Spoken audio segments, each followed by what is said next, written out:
మేడ్చల్ జిల్లా బోడుప్పల్ మర్డర్ కేసులో స్వాతి మృతదేహానికి పోస్టుమార్టం పూర్తయింది. దాంతో మృతదేహాన్ని పోలీసులు కుటుంబ సభ్యులకు అప్పగించారు. మరోవైపు వికారాబాద్ జిల్లా కామారెడ్డిగూడలో స్వాతి కుటుంబ సభ్యులు ఆందోళనకు దిగారు.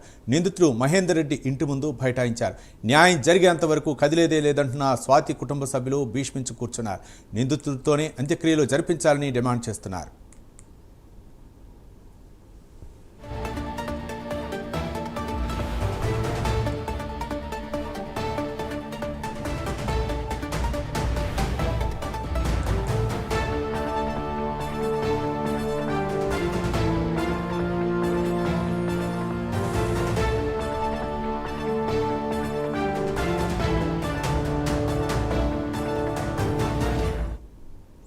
మేడ్చల్ జిల్లా బోడుప్పల్ మర్డర్ కేసులో స్వాతి మృతదేహానికి పోస్టుమార్టం పూర్తయింది. దాంతో మృతదేహాన్ని పోలీసులు కుటుంబ సభ్యులకు అప్పగించారు. మరోవైపు వికారాబాద్ జిల్లా కామారెడ్డిగూడలో స్వాతి కుటుంబ సభ్యులు ఆందోళనకు దిగారు.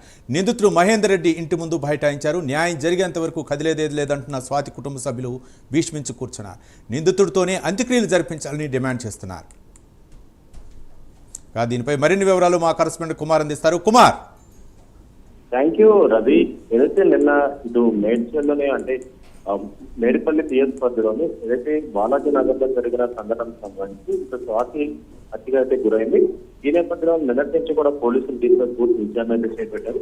ముఖ్యంగా ఏదైతే స్వాతిని అతి కిరాతకంగా మహేందర్ రెడ్డి చంపిన తర్వాత ఇటు ఆమె బాడీని కూడా ముక్కలు ముక్కలుగా చేసి అన్ని కూడా అక్కడ దగ్గరలో ఉన్న మూర్తి నగర్ అయితే పరిగెత్తాడు. ఈ నేపథ్యంలో పోలీసులు అతను అదుపులోకి తీసుకున్న తర్వాత వీటిపై అంటే ఈ మృతదేహానికి సంబంధించిన పార్ట్స్ ఏవైతున్నాయో వాటిని వెతికే ప్రయత్నం అయితే చేశారు. కాకపోతే ఇటు మూసీ నదిలోనే ఫ్లో ఎక్కువ ఉండడం వల్ల 10 కిలోమీటర్ల వరకు కూడా వాళ్ళు వెతికి ప్రస్తుతం దాన్ని అయితే ఆఫ్ చేశారు. ఇప్పటి వరకు కూడా ఎలాంటి బాడీకి సంబంధించి ఇటు ఏదైతే పార్ట్స్ అయితే కనిపించాలి అంటే తల, కాళ్ళు, చేతులు ఏవి కూడా ఇంకా దొరకలేదు. కానీ ఈ లోపే ఏదైతే మిగతా మొండానికి ప్రస్తుతం పోస్ట్ మార్టం అయితే పూర్తి చేశారు.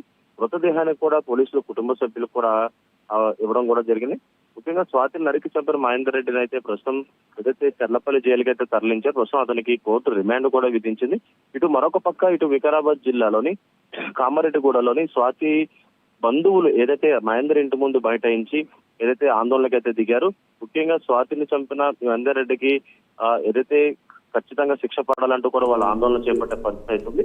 ముఖ్యంగా ఈ స్వాతి మహేందర్ రెడ్డి ఇద్దరు కూడా ఏదైతే ముఖ్యంగా చూసుకున్నట్టయితే వీరిద్దరూ కూడా లవ్ చేసుకుని కేవలం సంవత్సరాల క్రితం పెళ్లి అయితే చేసుకున్నారు. ఆ తర్వాత ఏదైతే స్వాతి మొదటిసారి కన్విన్స్ అయిన తర్వాత ఏదైతే అబార్షన్ చేయించారు, రెండోసారి ప్రెగ్నెంట్ రావడంతో కూడా ఈ ప్రెగ్నెంట్ విషయంలో గొడవ జరిగిన నేపథ్యంలోనే ఇటు కాపు తీసుకునే మహేందర్ రెడ్డి స్వాతిని అయితే అతి కిరాతకంగా అయితే చంపారు. ప్రస్తుతం ఆ బాడీకి కూడా పోస్ట్ మార్టం పూర్తయింది. మిగతా బాడీ పార్ట్స్ మాత్రం పోలీసులు సాధించే పనులు అయితే ఉన్నారు. అది రైట్. Thank you Kumar.